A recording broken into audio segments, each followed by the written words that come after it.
দুর্নীতি মামলায় অভিযুক্ত বেনজির আহমেদকে সংযুক্ত আরব আমিরাত পুলিশ কর্তৃক গ্রেফতার করা হয়েছে।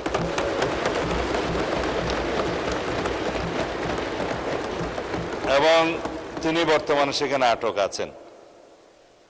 মাননীয় স্পিকার, আমি এই মহান সংসদকে আরো অবহিত করছি যে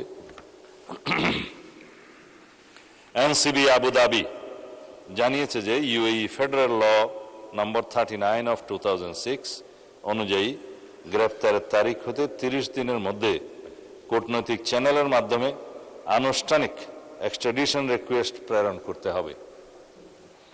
উল্লেখ্য, বেনজির আহমেদের বিরুদ্ধে দণ্ডবিধির 420, 467, 468, 471 and 109 সেকশন এবং 1947 এর দুর্নীতি প্রতিরোধ আইনের সেকশন 5/2, 26(2) এবং 27(1) এর এবং বাংলাদেশ পাসপোর্ট অর্ডার 1973 এর 11 ধারার মানে সেকশন 11 এর মামলা বিচারাধীন রয়েছে।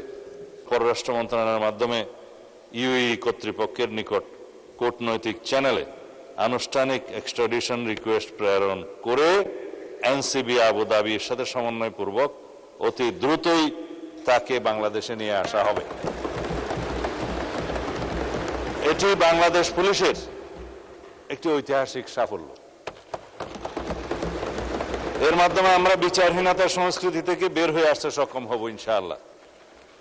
পাশাপাশি এর মাধ্যমে আমরা জাতিকে আশ্বস্ত করতে চাই যে অপরাধী যত শক্তিশালী হোক না কেন, আইনের ঊর্ধ্বে কেউ নয়।